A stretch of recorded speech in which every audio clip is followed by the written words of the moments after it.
Salita si Catherine Bernardo at ito naman po ay kaya niyang panindigan, I'm sure kayang-kaya niya, na kapag karaw po ex na ang isang lalaki, X na talaga. Let's go.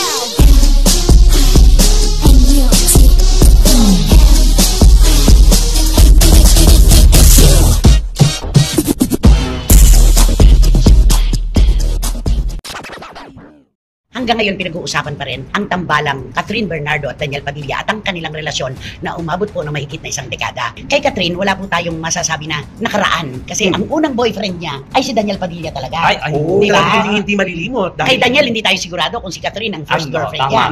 Pero si Catherine talaga, si Daniel. Sure na sure tayo. Kaya natin hindi masasabi yung, bakit noon? Bakit sa ganito? Walang basis. Kasi first ito. Correct. Wala tayong magiging comparison kung naganap noon at ngayon. Laging kinukumpara, di ba? Yes. Ngayon po, nagsalita si Catherine Bernardo at ito naman po ay kaya niyang panindigan, I'm sure kayang-kaya niya, na kapag karaw po ex na ang isang lalaki, X na talaga. Ay, ganun. Diba? X na. Ay, so talagang itong pag-iintindihin mo ito talagang wala nang balikan magagawa. At wala nang pag-asa si Daniel kung siya man ay nag-aangad na magkabalikan sila ni Catherine. Ay, nakakalungkot ng bonggang-bongga yan, ha? Ano punto mo? Ay, siyempre, iba na pag sinabi talagang ikis na, talagang burado ka na, pati sa isipan. At siguro naman po ay dumating si Catherine sa isang punto ng buhay niya na bago siya nagsalita ng X, binalansi muna niya yan. Opo, at naranasan niya ang mga, siguro sa relasyon niyang ito, una pa lang ito, pero naranasan niya lahat ng emosyon. Hindi nga ba yung sinasabi ng marami sa atin na kabantay, hindi siya binigyan ng freedom, parang wala siyang karapatang magdesisyon para sa sarili niya, parang gano'n. Kasama na yon. At yung issue ng merong iba, samantalang nandyan na si Catherine, hindi po namin masasabi ng 100% kung sino-sino. Pero ano ba ang magiging rason para sa isang babae ay bumakla sa isang relasyon? Kasi yun ang pinakamasakit sa babae. Yung ipagpapalit ka, maghahanap ng iba, yun ang pinakamasakit daw yung sa nandyan babae. nandyan ka na, may kasalo ka pala sa pinggan. Ay, Diyos Oo, na diba? hindi mo alam. Oo, tapos nalalaman mo pa sa ibang tao. Totoo yan. Kaya ikaw nung sabihin ni Catherine na X na talaga, ano ang punto mo? Ay, talagang wala na. Talagang lahat na anong gagawin mo, buradong-burado ka na. Oo. Sa akin. At minsan lang magdidesisyon ng babae ng malakasan na ganyan.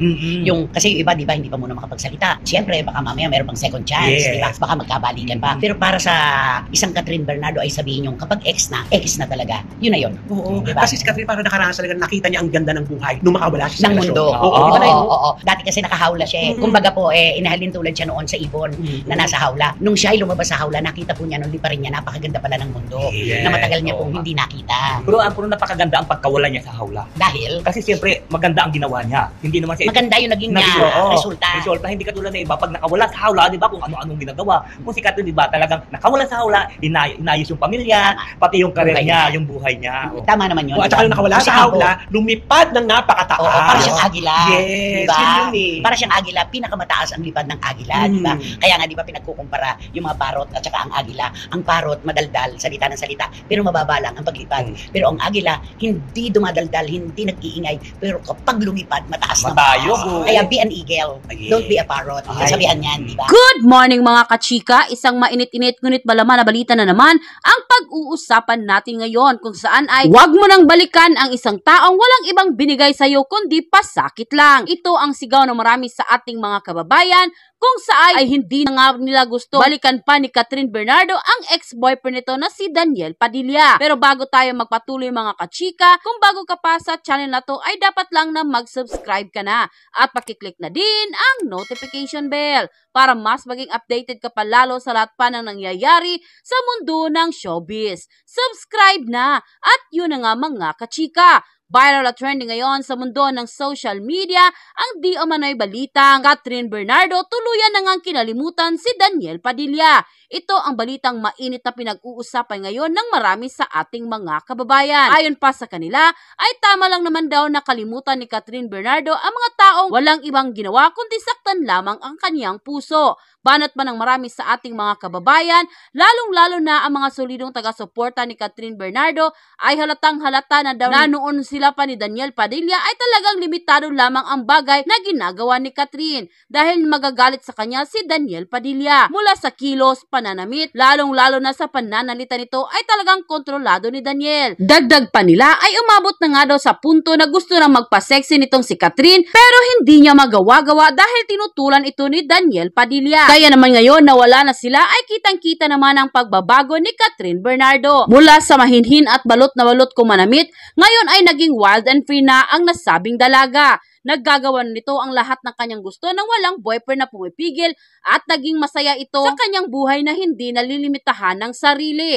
marami sa ating mga kababayan ngayon ang nagsasabi na simula noong naghiwalay na sila ni Daniel Padilla ay mas lalong gumanda si Catherine ngayon at mas lalo pang uminit ang kanyang karera sa mundo ng show business. Banat pa nila ay ito daw talaga ang patunay na talagang marami pang magagawa si Catherine Bernardo na ikinaangat nito sa buhay na hindi niya magagawa-gawa noon na sila pa ni Daniel Padilla. Ayon pa sa kanila ay dapat lang daw na talagang mag-move on at kalimutan na ni Catherine si Daniel at ang asikasuhin na lamang niya ngayon ay ang kanyang future at ang lalaking magpapatibok uli sa kanyang puso. Ayon pa sa official report na inalabas ng Philippine Star sa kanilang official website and quoted, Catherine, naka-move on na. Alam mo, Salve, marami ang kinikilig ngayon sa constant na pagsasama sa ilang okasyon ng 2019 movie na Hello Love Goodbye lead star na sina Catherine Bernardo at Alden Richards. Mukhang mabilis na naka-move on ang kapamilya star sa breakup nila ng kanyang ex-boyfriend of 11 years na si Daniel Padilla dahil napapalibutan siya ng mga taong tunay na nagmamahal sa kanya,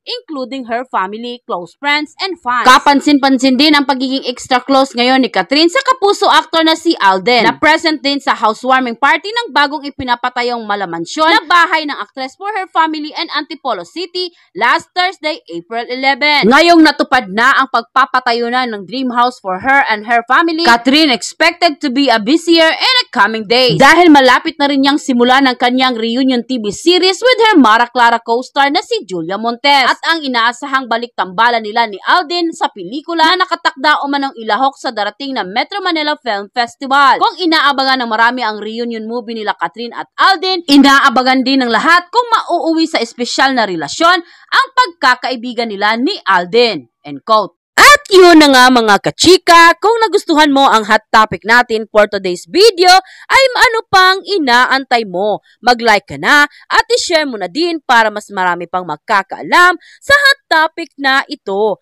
Maraming salamat! Let's go!